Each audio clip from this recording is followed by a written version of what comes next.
I'm not trying to make someone believe that I'm 28 anymore. Society's so scared of wrinkles and aging and getting old, particularly for women. If you acknowledge and accept the fact that you're going to die, then it makes aging a lot easier. Here's an unpopular idea that I'm guessing you haven't heard yet. What if HRT and bioidentical hormones are just another trend that feeds off the fear of aging and getting older? Just like skincare, just like makeup, and just like Botox. With doctors to naturopaths recommending HRT as the only way to not live in hell forever, I often wonder, have people forgotten that medications have side effects and artificially manipulating the hormones of the body might not be the best thing? On this episode, we have this exact discussion, one that no one seems to be having, and I do that with a women's hormone coach who holds a degree in traditional Chinese medicine and postgraduate studies in naturopathy and functional medicine, plus over 15 years in private practice. In this episode, we cover incorrect use of HRT, the social narratives that make women fear aging, the important utility of grandmothers and the matriarch in our society, and we debunk a few ludicrous ideas that circulate about menopause, pushed by the attractive, famous influencers that bang on about this stuff. This episode is likely going to be considered controversial, so listen and let me know what you think.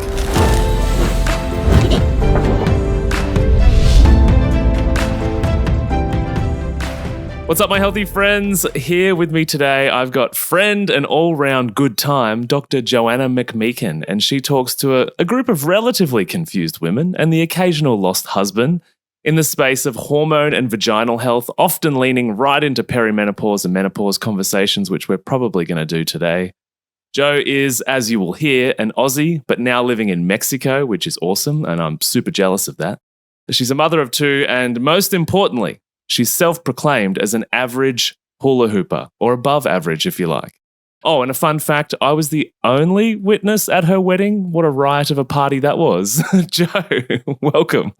That's true.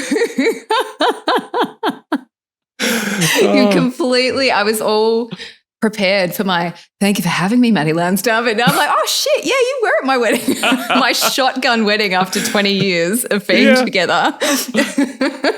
What an interesting scenario. I've never been included in that kind of... You were actually... There were two, because legally you have to have two, but the other was just the celebrant's husband, who then we were, because we were laughing about the shotgun wedding nature of it, the elopement that it was, we're going to have to totally fill in the context now because everybody's like, why did this woman elope? But he ran and got his guitar and sang Love Me Tender. Yeah, that's right.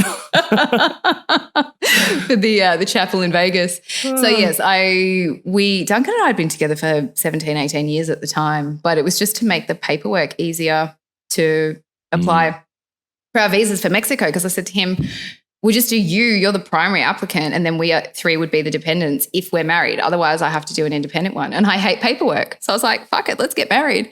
And it sounds really not romantic at all, but because we were of the opinion that, we had kids and a house and all the things that you sort of template build together, and it was like, oh, we kind of skipped step one, which is to get married. Is it really necessary? And we thought it wasn't.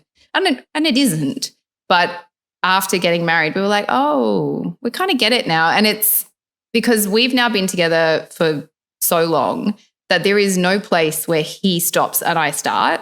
Like we wouldn't be the people that we are today without the influence that we've had on each other for the last 20 years. So even if we got divorced or separated, we're not individual anymore. We are individual, but we also have this imprinting on each other that we can never get rid of. And I wouldn't want to, because anyone who knows my husband knows he's like the best dude in the world. It's like you're totally symbiotic. Yeah. Yeah. I'm probably the parasite living on the he'd be like the host and I'm the parasite.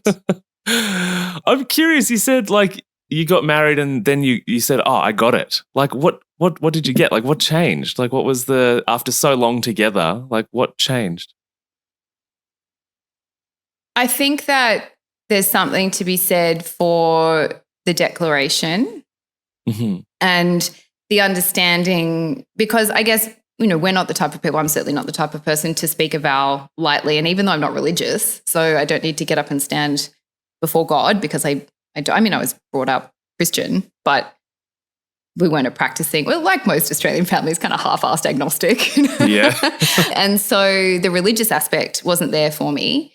And in terms of the eyes of the law, we were in a common law relationship. So I was like, what's the point? And now I sort of understand that you make that decision that this is the person that you're going to front up and do life with. And the symbolism of it, like I said, there's no place where sort of he stops and I start. It's like, that's the symbol of the ring, isn't it, that you wear to remind you of the eternal bond that you have. And so I got that part of it.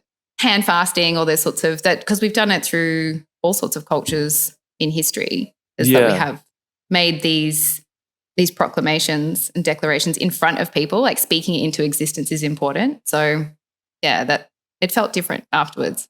Yeah, thanks for answering that. You know, I'm just thinking of like a fantastic segue based on where we're going to go with this conversation. And divorce rates go up during menopause, right? Because of all sorts of different reasons. And we're going to talk about that today. But HRT, I've had the conversation with 5, 6, 7 different doctors, wellness experts, hormone experts on this podcast about HRT. So just to sort of get us going, what are your thoughts on HRT?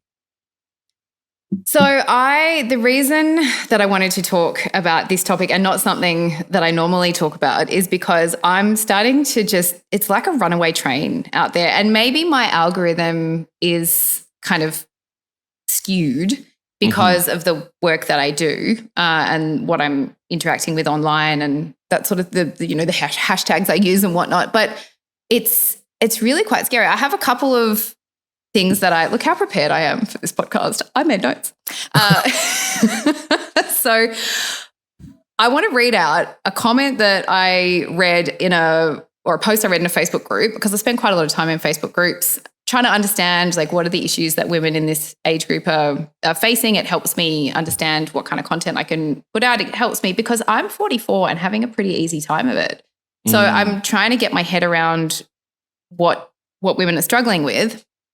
And also, you can find people who need help in Facebook groups and stuff. You know how it is.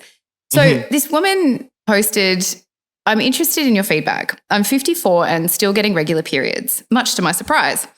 About 2 years ago, I booked an appointment to see a gynecologist that specializes in HRT, figuring I'd definitely be in need by then. I went the other day and she said no to HRT because I still have my period and would still be producing hormones. I sleep well. I have no hot flashes. My once crazy libido is pretty much gone other than mid-cycle. And I'm also suffering some dryness. I'm pretty sure she means vaginal dryness, but not horrible. Moods are good. I asked about getting on bioidentical HRT for brain and heart protection, and she said that it's not a proven thing yet and doesn't suggest it. She said the main reason she puts people on HRT is hot flashes and sleep. I'm confused, I guess. It seems like even people in their 30s in perimenopause are getting prescribed HRT. She said there's still so much that's not proven and the benefit has to outweigh the risk. And I was like, that is a good doctor. Yeah. Well, the first 30 comments were like, she doesn't know what she's talking about. This is other women in the group with no medical training, by the way. You need to get a new doctor. She's clearly not up on the latest research. This is an outrage. And it was really apparent that this woman who has no symptoms, who has presented to her doctor asking for endocrine therapy, right, in the face of no symptoms, she actually sounds like quite a healthy woman. Yeah. And the stats are that 75 to 80% of women are going to go through menopause like this, because we'll get into it. But doesn't that make sense? Every woman, if she lives long enough, will go through menopause. It really should just be a gradual sort of change of the hormonal profile and an adjustment to a new normal. 25% of women, roughly, it goes a bit haywire. And that's where they may benefit from some intervention like HRT. But we have healthy women going to their doctors demanding, and I commented, I was like, I think she's right, and did a little thing. I got a little bit of hate for that, someone telling me it was misinformation and of course that I was, right. And then another lady commented and she said, thanks for saying this, because what I said was, look, you're getting older. And so you'll need to look after your brain and you'll need to look after your bones and you'll need to look after your cardiovascular system. And there are ways you can do that. Enough protein, calcium supplement, magnesium, eating enough fat, fasting, all the things that we may touch on, but you talk about a lot, so your listeners are probably all really familiar with, just general health protective things. Mm-hmm. But, if you don't have any major systemic symptoms, you probably don't need systemic HRT. I would chat to her about vaginal estrogen. But before that, you might just try like a vaginal moisturizer, because dryness will get worse, not better. So you need to do something about that.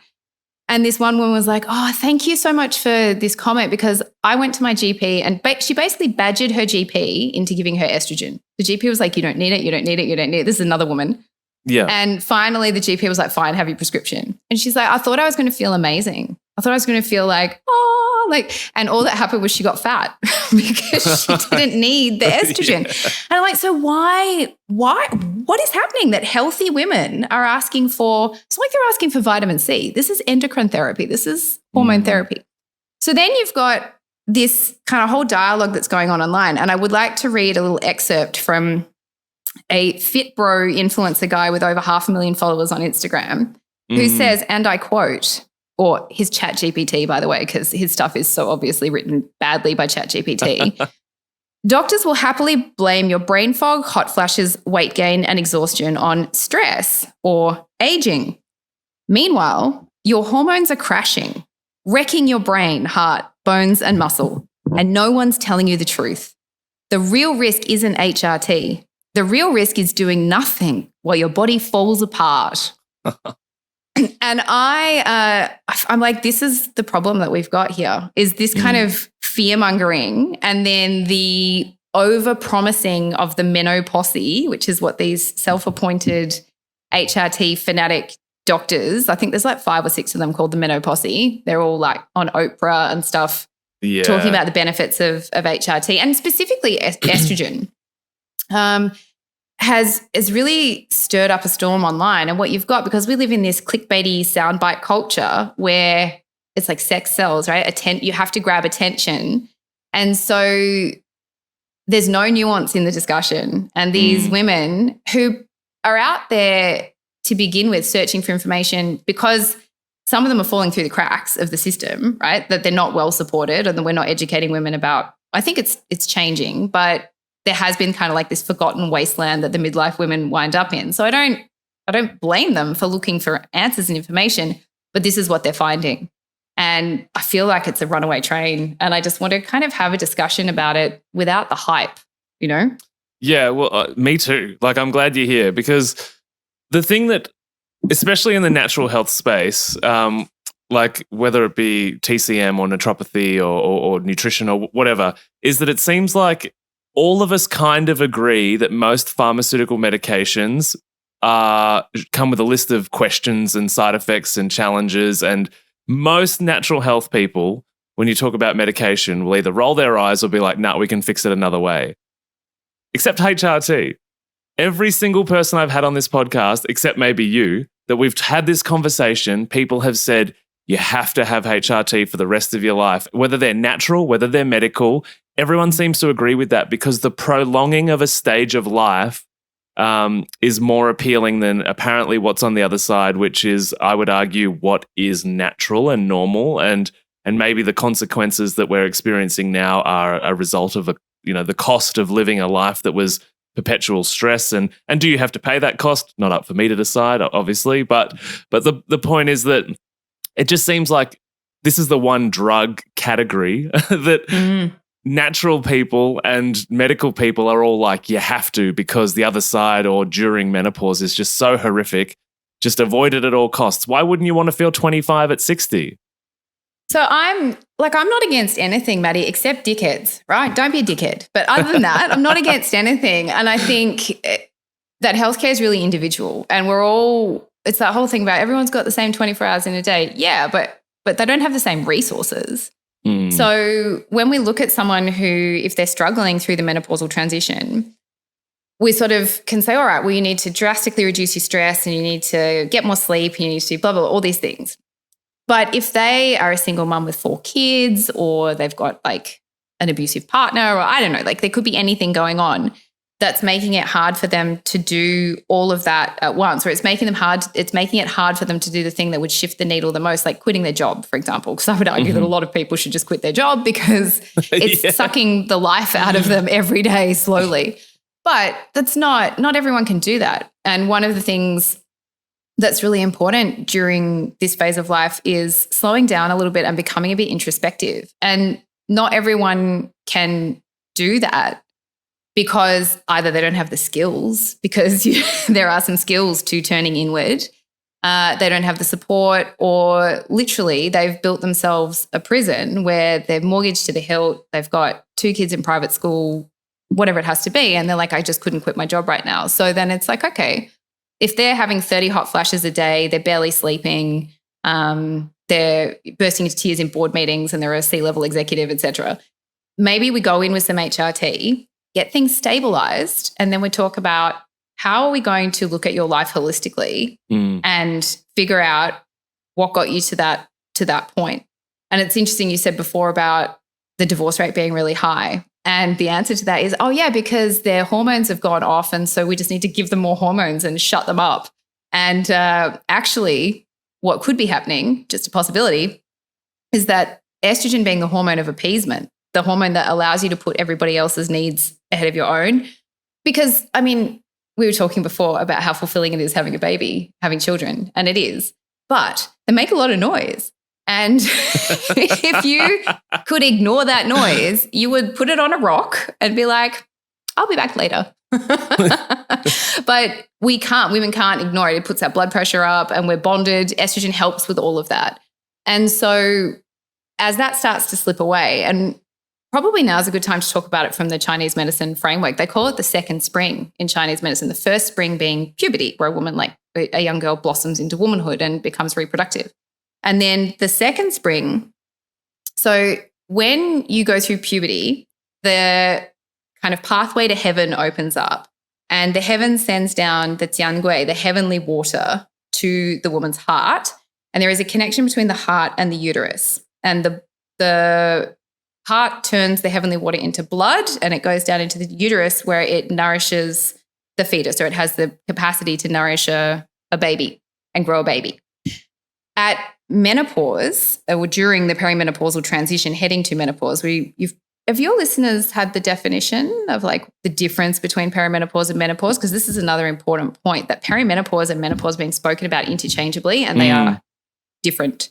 So perimenopause is the lead up to menopause, which is a single day that marks 1 year since your last period. And then after that point, you're postmenopausal. So most of the symptoms that we associate with, air quotes, menopause are perimenopausal. And then there are some that can persist after that menopause, that day of menopause. But during that perimenopause transition, the connection between the heart and the uterus is starting to close, and that pathway that went down is rearranging to go up.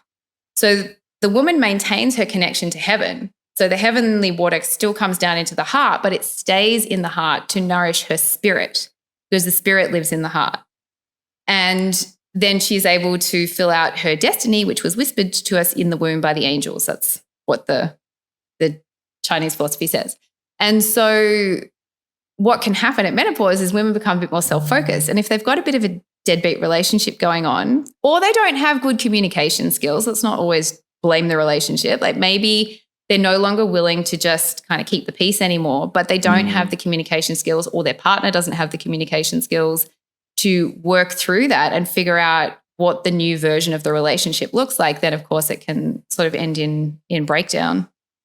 Yeah, and the interesting thing too is, I guess, as women are going through that phase where you could argue, I guess, in some aspects they're maybe moving more into their masculine a little bit. Is that 100%, testosterone becomes like a dominant hormone, which primes women for leadership. Well, and in that chapter, men are usually starting to lower their testosterone, right? In that chapter. So there is, in theory, there should be a rebalancing of the relationship, but it looks different to how it looked for the last 50 years. Yeah, and I mean, maybe it should too, like. Totally. Yeah. So I think that Esther Perel, who I think is just a fabulous human, like I can consume anything that woman puts out, because even if I don't necessarily agree with it, I love how it gets me thinking. But she says she's best known for her work with infidelity, and she'll say to couples who are trying to work through like an infidelity, okay, well, your first marriage is over. Let's just accept that, right? Like that's done. You now have the opportunity to move into a second marriage, and if you're lucky, it'll be with this same person, so we can start again. And she believes that you have 2 or 3 relationships in your lifetime, and if you are very lucky, it gets to be with the same person because you have to iterate. That's beautiful. In this HRT conversation, that I'm curious to inject the social aspect of society being afraid of aging. Because I think one of the narratives, which I sort of touched on before, but it is this idea that it's like, why wouldn't you want to prolong being 30 forever? And whenever, just like I said before as well about medications and concerns and long-term use and side effects, I'm thinking if somebody's prolonging a state of their physiology unnaturally for a long time, there has to be a fallout for that. There has to be a cost for that. And maybe there's not, and maybe we've found the utopia of medications or strategies to, this is the beginning of cyborgs. I don't know. But this idea that like society's so scared of wrinkles and aging and getting old, particularly for women, and the HRTs are part of keeping you young. Because so my theory on this is because our culture is really bad at death, right? We do not accept this idea of death. Death is bad and scary, and it's kind of absurd to me because it's the one thing we all have in common. We're born terminal. And in other cultures, it's kind of embraced and it's seen not necessarily as an end. It's just an end to the physical in iteration of that person. But I think if you acknowledge and accept the fact that you're going to die, then it makes aging a lot easier because you realize that there is one alternative to not aging, and that's dying young, which is not what we want. And it's just a fact that you're going to die. So if you're pushing against that, you're always in resistance. And it's a zero-sum game. It's a losing battle. You're losing it from the day that you die. So people often say to me that I don't look my age. And I'm like, is that supposed to be a compliment? Like, I don't take it as a compliment because I see every day that I'm alive. So my dad died when I was only 29. He was only 65. And he was one of 4 children, and 2 of his other siblings died. I think my aunt was around 60 and my other aunt was only 40-something. So I've seen a lot of people that I cared about who didn't get to get old. And so if getting old is a really good thing because there's no other option, right? It's not like, is there a way I can stay young and be alive forever? No, you will die. And then if you don't accept and embrace that, you're going to be afraid of aging. I remember Duncan and I were coming back from Vietnam and they oversold excess baggage. So we couldn't get on the plane.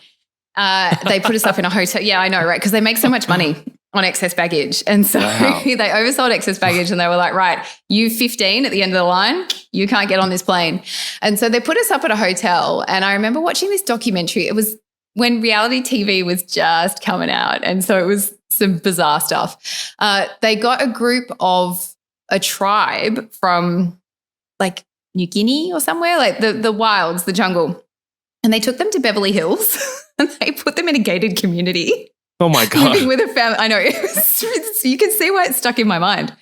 And I remember so clearly they were having a Botox party where the doctor came and like injected everyone with Botox. They all had their cocktails and it was like as waspy as shit.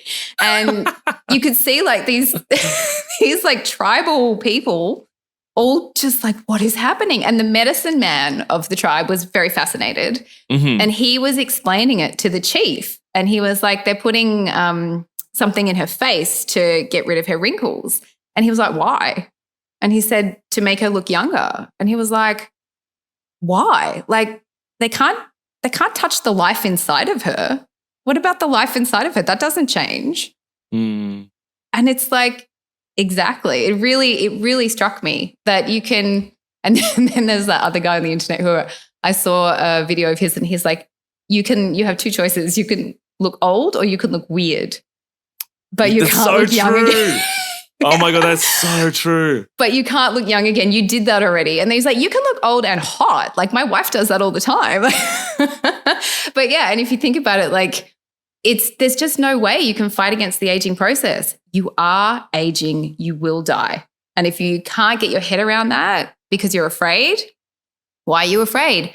Is it because you're not really living a life that's true to you? Do you know this is a litmus test I put my own life through all the time, which is like if I got given, it's a bit morbid, but if I got given a 6-month terminal diagnosis, what would I be doing differently between now and 6 months' time? And if it doesn't match up, I change what I'm doing. Yeah, that's a good way to live.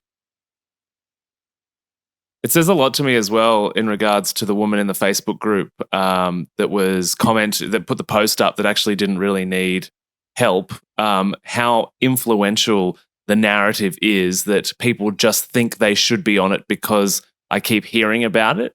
Yeah. And it's like, it's trendy. It's trendy to be on HRT. It's trendy to get your lips done. It's trendy to do all of these things. And it's just, I mean, obviously big pharma's like laughing their way to the bank because they're like, we've made it popular and people online are debating about it all the time and we've convinced everybody that if you don't have it, you're basically going to get old and die and hate your life. Well, and I mean, it's really convenient, isn't it, that you put women on birth control for their whole reproductive years for a whole host of things, which, different topic, not going to get into it, but they are monthly repeat consumers up to the point where they go through menopause. And then they're no longer reproductive. They don't need it anymore because a lot of, A, if they were on it for reproduction, it's not a problem anymore. And B, a lot of the problems that they went on it for were because of hormonal irregularities. That's why they were taking the pill to level it out. And so when those hormonal irregularities, the ups and downs, go away after menopause because it becomes a lot more stable, the postmenopausal state, then they don't need it anymore. So talking about lifetime value of the customer, how do you get, this is as if we were being very cynical, how do you then reclaim that revenue? You tell them that they need HRT until they die. So I wrote down, as I was trying to canalize my thoughts for this discussion, I wrote down some questions that I think women today at this moment are being asked to answer, whether or not they wanted to be asked these questions. And one of them is, do you believe that humans at this point in time have completely figured out the complex interactions and processes of our hormonal systems? Or is it more likely that this is just our best guess right now? That one. Right? So, well, I mean, I don't know. But unless you are pretty sure that what we know today about HRT and replacing your hormones for the rest of your life is absolutely 100% foolproof and true, it's a pretty big risk that you're taking. And the amount of stuff, I've been doing this a long time, Maddie, the amount of stuff that I've seen people change their tune on, by people, I mean like science and the medical community. Yeah. It's a lot. And so, were you going to say something? Yeah, I was going to say, I think the ability to do that by yourself or anybody, it comes with this idea that like this bird's eye view of timelines. And what I mean by that is to realize that everybody right now that thinks science is the most amazing thing, like when you sort of go up and observe the timeline, whatever that means, and you see how far we've come, you should also be able to identify that, there's just as much time on the other side of my life of which we don't know, and we're going to discover and think things are right and think things are wrong. And there's things that we thought were wrong a long time ago that are now right and vice versa. So I think it's really easy to get stuck in this sort of microscopic view of like, my life is the most progressive thing that will ever exist, so I better tap into the resources while they're here. And the furthest I can see back is maybe my grandparents. Yeah, which, like, ironically, most of our grandmothers did great and didn't go on HIT. You know, like my grandmother was 96, sharp as a tack, never fractured a bone, like heart health, didn't have a stroke, you know, all these things, didn't have breast cancer, all these things. So, but yeah, I think it's sometime in the last, 20 years or so, we've really flipped around from, we have some research that suggests this is really interesting. We will use that information as we operate cautiously and judiciously because we never know everything. But this is promising, this little piece of information over here a study says that this could be a thing. So now it is 100% correct. And if you have any questions about that or any doubts about that, you're anti-science.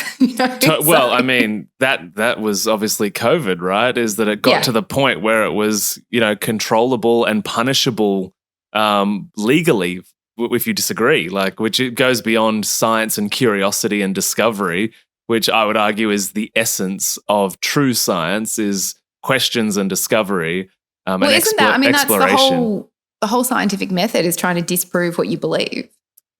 Well, assuming that you aren't already indoctrinated into one system of thinking. Correct, yeah. But so that was one question. We don't have the longitudinal studies at the moment. They don't exist because we've only started to prescribe HRT like this very recently. So this cohort of women will give us those data. But as it stands, we have some suggestions around what they think that there are some potential benefits, but that is by no means look at this 20-year study that we have. And also there are some ethical issues. They can't study things according to the good old randomized, double-blind, gold standard things. Because when you're looking at risks of developing endometrial or breast cancer, you can't ethically run those experiments because it's unethical to put someone in a group where you could give them breast cancer. So totally. Right? So we don't actually have them. Another question I think is that do you believe that the pinnacle of achievement for a biological human female is her reproductive capacity? Or is that just one part of the female lifespan? Good question. Right? So and that just ties into what you were talking about before, which is that why wouldn't you want to be 30 forever? That suggests that being 60 or 70 or 80 or 90 is less desirable, which is kind of funny because we have all these studies from all around the world that show that women are happier postmenopausally. They're happier than their younger counterparts and they're happier than they themselves were when they were younger. Which just makes general sense to me because the older I get, the less of a fuck I give. 100%. Yeah, 100%. And you also learn more and you mellow a bit, you realize that you didn't know everything. You get humbled, I think, by life as well. So you can become, I guess you can go one of either way, but I think people become more open-minded because they've lived a lot, they've seen a lot.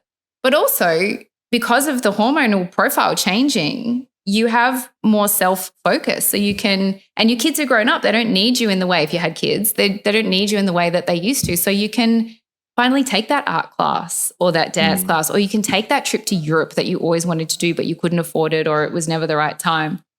So then you've also got the grandmother hypothesis of evolutionary biology, which is that there are only two species that go through menopause. There's us and the whales. And when I was talking to a marine biologist about this here, because where I live, it's on the coast and we get whales and dolphins coming through all the time. And he was saying that when you observe their societies, it's the bond between, it's a matriarchal society, and the bond between the grandmother whales and the male whales is so strong that when a grandmother whale dies, the calves, the younger males within her pod, many of them will die within 12 months of her passing away. Yeah, because there's no, they don't get sick or there's nothing obvious.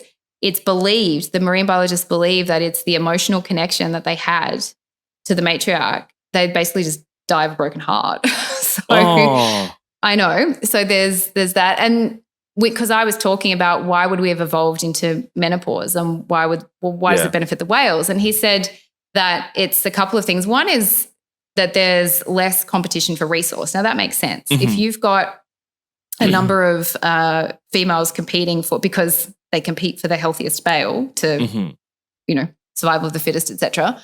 And so if you've got the older females competing with the younger females, there's a lot of competition. So if the older females are no longer competing for reproductive rights, then that reduces that competition. But also there's the education that they educate, and the pods do better and the species did better with the matriarchs going through that reproductive shutdown. And so the evolutionary biologists believe that there is a benefit to our species when women stop being able to reproduce. And I mean, obviously, like it's so energy dense to produce a viable egg every month.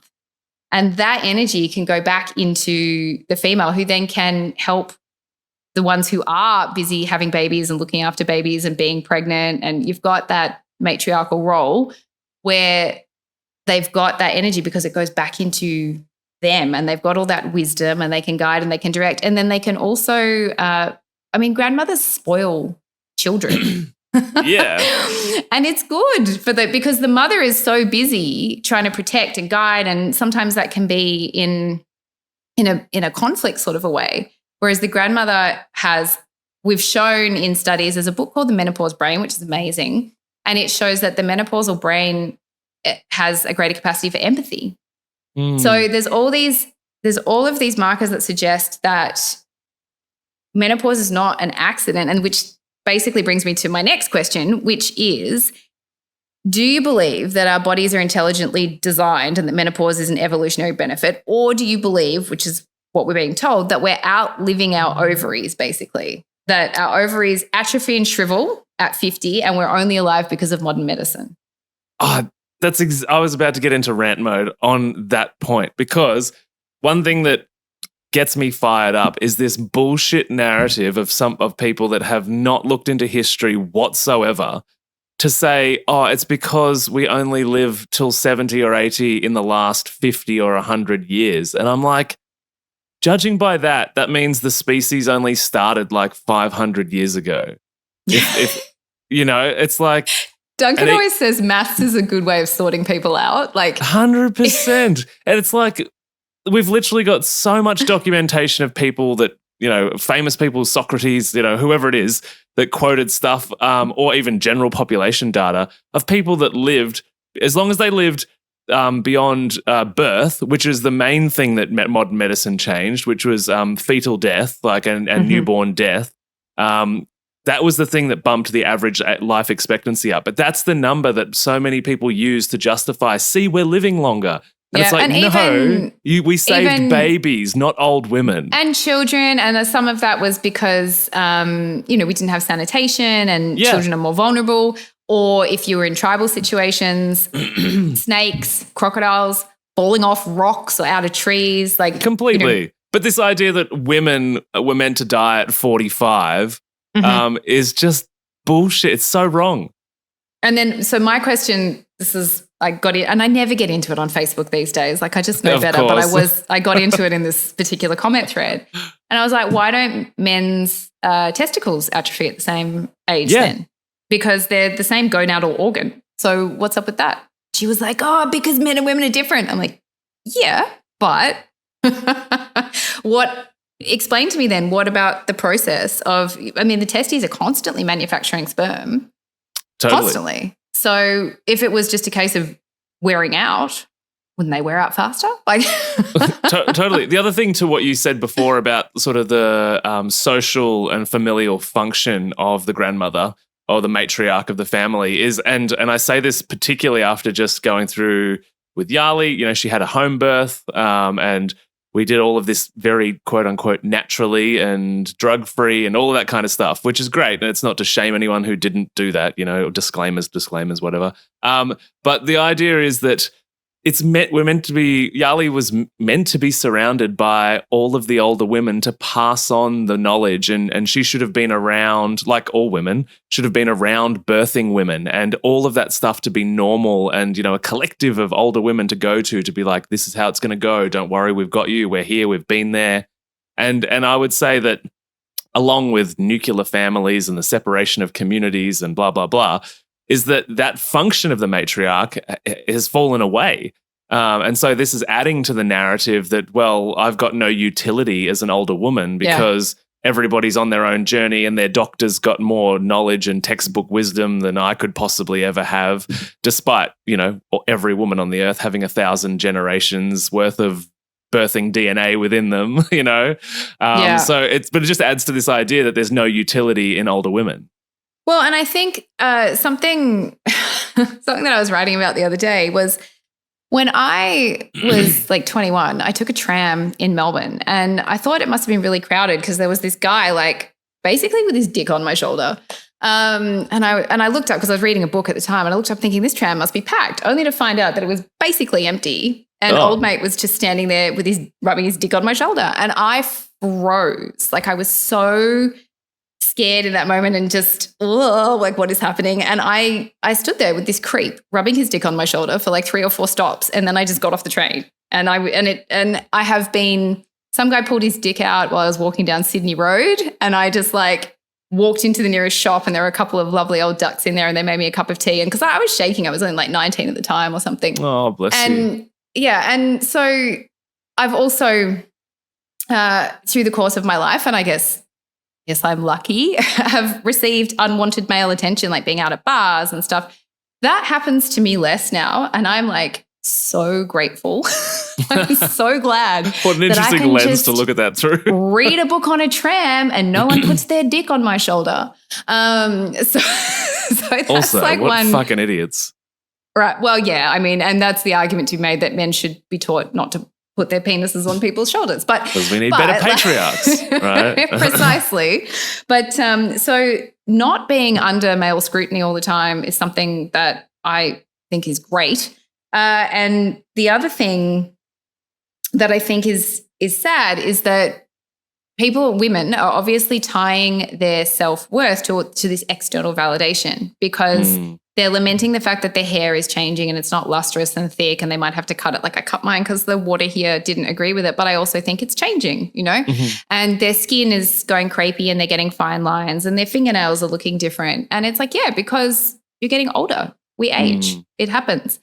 And why is it making you sad? Why do you want to reverse that? Or do you want to look young, or do you want to look healthy and vital? Yeah. And I think we all want to look healthy and vital, and you can do that in a way that someone's going to look at me and be like, well, you're 44, but you look healthy.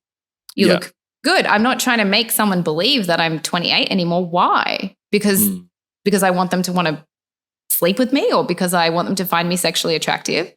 Why? What do you honestly think that's the only worth that you bring to this world? Yeah. It's well, I mean, movies, Disney, series, there's lots of I guess, what's the word?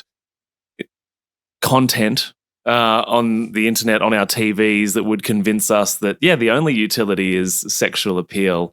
And despite on some level knowing that's not true, marketing, advertising at bus stops, on your phone, everywhere is, skinny, thin, tall, sexy women. And so if I'm not that, then what am I?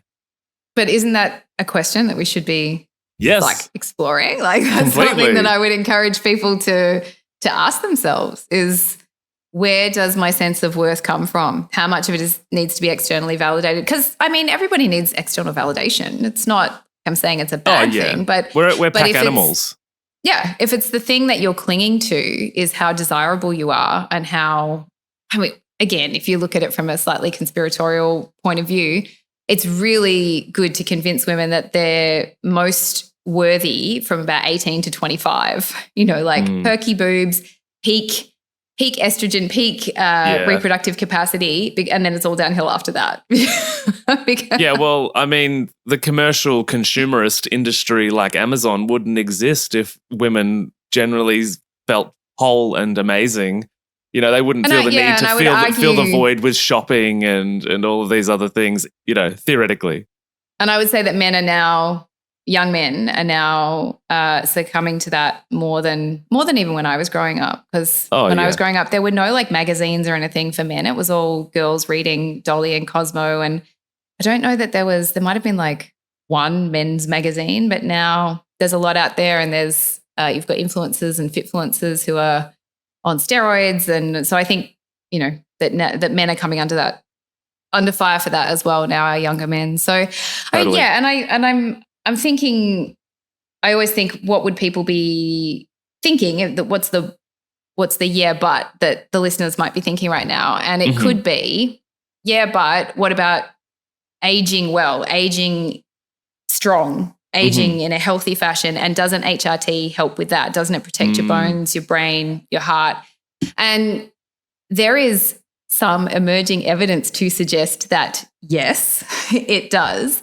But it's not the only thing that you can do. And in these studies as well, they don't put HRT up against a ketogenic diet, healthy lifestyle, community. There's all these socio-emotional factors as well. Mm-hmm. And they're not doing a study of HRT versus a really healthy person. They're like HRT or nothing. Yeah. And then saying, well, look, it helped with maintaining muscle mass. Well, yeah, because estrogen is anabolic, and of course it would, but so does lifting weights, so does eating enough protein. And to say as well that I find it really interesting that they've made the association that because women are at higher risk of osteoporosis and dementia and a few of these conditions, that it must be the decline in estrogen, as opposed to what else could be going on? Well, men tend to do more manual labor, I would say. Yeah, and totally. Lift heavier things. And women have been eating low-fat diets since the 50s, which is not good for your brain health. And there's a number of... I would even say that's leaning on the side of like being more diplomatic. Also, all the sugar you've been eating, all the vegetable oil that's destroying your brain, the statins you've been on because your doctor thinks cholesterol's bad. P.S. Your nervous system and brain have now been deprived for decades of a consistent cholesterol supply. So it's like, plus those things, Well, and it's interesting that you bring up the nervous system because I think this is like key to the air quotes crisis that we're having, this perimenopause crisis. So I think we're a victim of clever marketing. It's the people that you're hearing from online are not necessarily the most knowledgeable. They're the ones that are the most marketable. Yeah, or and I would also argue like they're generally good looking because there's a lot of brilliant researchers. And that's why I haven't gone viral yet. Damn it. I need HRT. But like Geraldine Pryor, she's like a bona fide researcher, and I saw an interview with her and she's older, right? So it was the classic, you could see this much of her head from here up the roof. And she's got like glasses and grey hair and she's brilliant, but she's not as marketable as, some of these other members of the menopause who are a lot more glamorous and they've got teams behind them that know how to market. So yeah, I've just derailed myself because I can't remember what point I was going to make then, but that's fine. Well, I derailed you, I think, there because we're talking about nervous system and that's the other. That's what it was. Yeah. So I think that, we have 3 different types of estrogen that women produce. There's estradiol, which is the one that's highest during the reproductive years. Then there's estriol, which is the one you make when you're pregnant, and then estrone, which is the one that you produce when you're postmenopausal, and it's produced in the adrenal glands in the adrenal system. And so it is, I think estradiol is like 10 times more potent. It's a lot more potent. So when you're going through the transition, the brain loves estrogen. Lara Bryden, she uses a quote, which I think she got from someone else, that says, estrogen is like chocolate for the brain. The brain loves it. And so when your body goes, here's some estrone, the brain's like, wait, what? No. What is that? Because it's used to estradiol, which is so much more potent. But your body switches to producing this estrone using your nervous system, your adrenal system, and you can synthesize estradiol from the estrone. So it's not like you stop making these hormones altogether. It's just that the mechanism differs. And of course, the levels are very, very different. But if your nervous system is fried, then it can't pick up the slack. The ovaries pass the baton back to the adrenals. And if they are hammered, they're not going to be able to take on that role. So I think we need to, go on.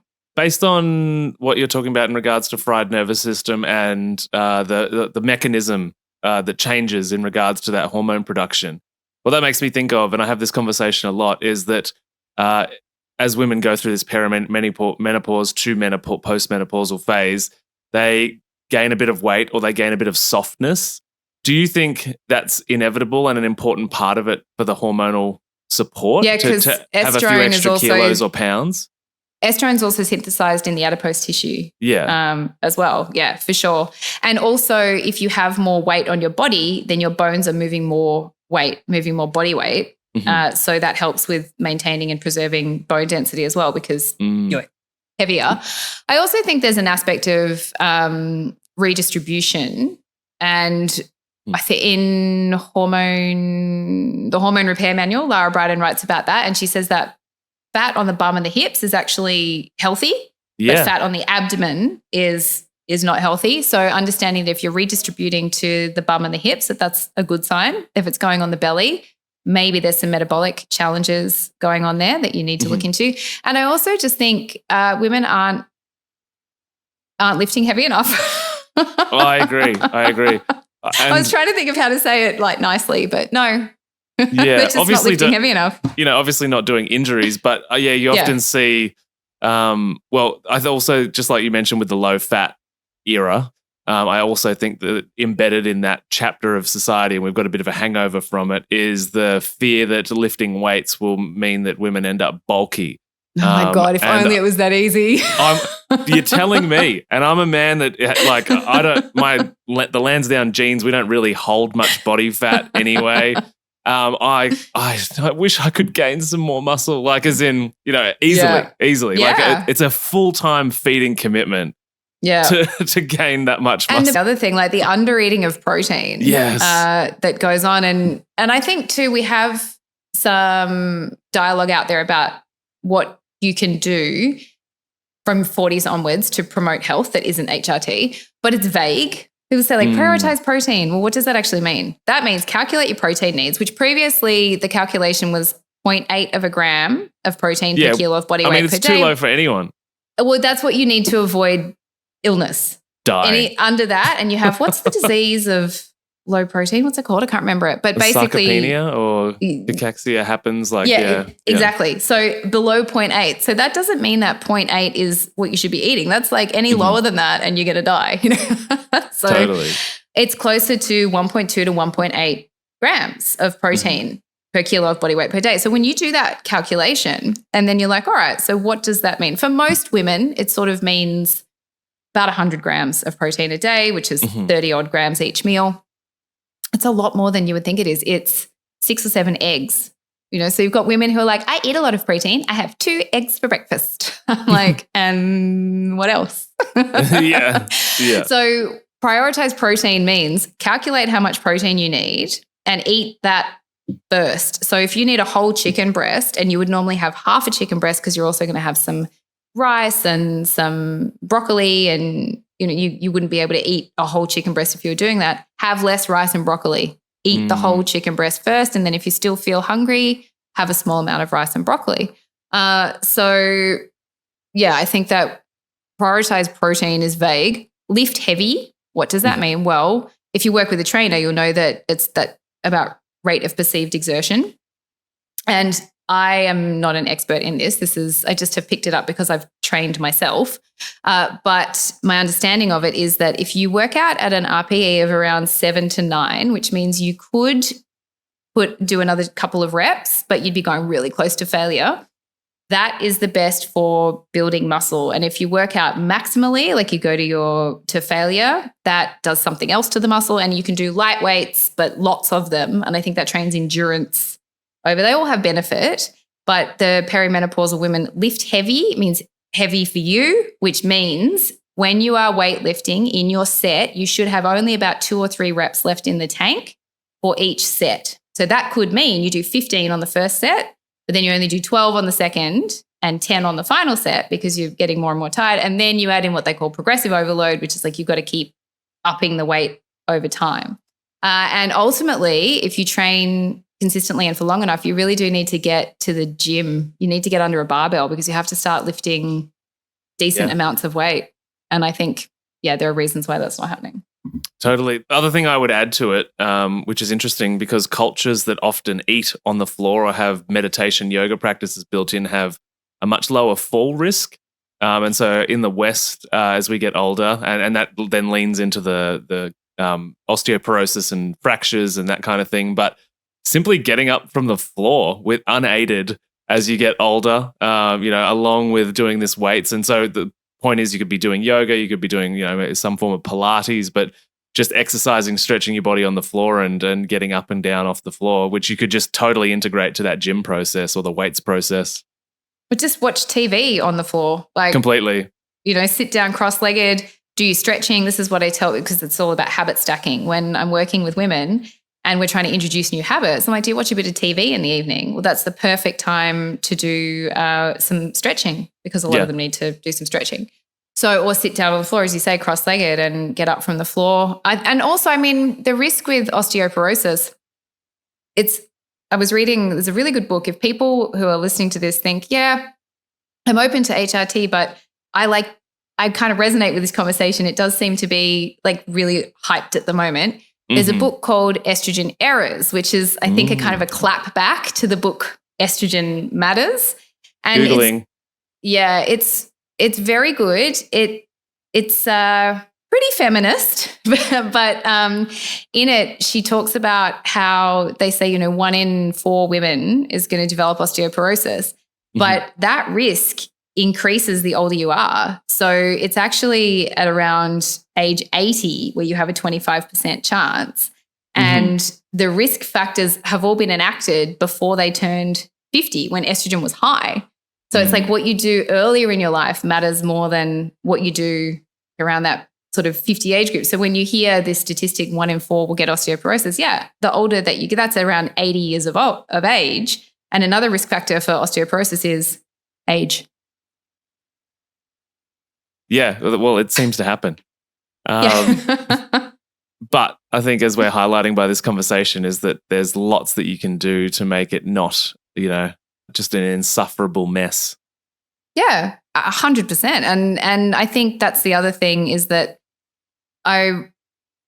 if you go out there and you look for the positive aspects of menopause and aging, it seems to me to be really polarized. It's like either you're going to dry up and shrivel up and just disappear into crusty insignificance unless you take HRT, or there's the other group who are talking about it as a rite of passage, as transitional, as an undoing to reform and to step into your power and to find out, like, who the fuck are you? Like and this is the final bit of your life, right? Like you went through the first third. These are not equal thirds, by the way, because someone called me out on that the other day. They were like, a third? I was like, they're not equal thirds, but first third, you're a girl. Middle third, you're a young woman with a family, reproductive. And then final third, post-reproductive, and that takes you up to death, right? So it's about figuring out who you are and stepping into your power. But these groups are very like long, grey hair, no makeup, beating a drum in the wood topless sort of thing. So, which I love. Shaman energy. Yeah. And I think that doesn't resonate with a lot of women as well, because they're like, but I still, I don't want to have too bad crow's feet, and I like wearing red lipstick. And so where's my group? Where do I fit in? And I think, I'm hoping to fly the flag for the middle ground. I think somebody needs to. But for anybody listening that's like, Jo is awesome, I need more of her, where are people going to find you on the internet? The usual places. I have a website, and Instagram is probably where I'm most active. I am on Facebook, and I do have a Facebook group, a perimenopause Facebook group that people can join, although I'm still learning how to create a good online community, so it's a little bit quiet in there. But if you prefer Facebook to Instagram, there is a Facebook location. Oh, maybe we should chat. I might have some tips on to help with that. Oh. All right. So now what we're going to do to take us out, we're going to do our little real talk segment. Going to fire some questions. You're going to give me some amazing answers, and then we're going to finish. So does that sound good? Yeah, let's do it. All right. Here we go. Question 1. What's something that you believe now that made you laugh 10 years ago? You shouldn't necessarily trust the government. Good. What's one habit you'd be embarrassed to admit that you still have? So I went viral I think it was the early days of Reels. It was a reel that got over 10 million views. And in it, I was telling people not to drink coffee on an empty stomach. And I still tell people not to do that. But I do have a half calf several times a week when I first get up. What's one supplement, habit, or wellness trend you think is overhyped? I think we covered that today, didn't we? HRT. Yeah. What's a rabbit hole topic you think more people should explore? Pharmaceutical industry. Yeah, there's a book called Green Pharmacy. And I think just realizing the origins of the pharmaceutical industries just helps people to be informed consumers. In 20 years from now, what do you want to be known for? I want to be known for helping people to live really fabulous lives that they feel connected and plugged into. And I hope that people who've had an interaction with me leave that interaction feeling better than before. Can confirm you're already doing that. Aww. Question 6 is, if everything you've ever said was deleted, what's one sentence that you'd want to leave people with? Your very existence on this planet is so unlikely. There's like 300 to 400 trillion sperm in a single ejaculate. And if anyone had made it to the egg that wasn't the one that did, or if it had been a different egg, you wouldn't be you. So it's such a crazy accident that I have to believe it was meant to be. Don't waste your life. Oh, mic drop. That was awesome. Thank you for being here. Thank you for having me, because we were talking about this beforehand. You and I have been talking about doing a podcast together since before COVID. I know, which is like, what, 6 years? 6 years? It finally happened. Hopefully it is not 6 years before the next one. No way, man. I'm excited. Amazing. Well, thanks for being here, and I'll talk to you soon. Thanks for having me.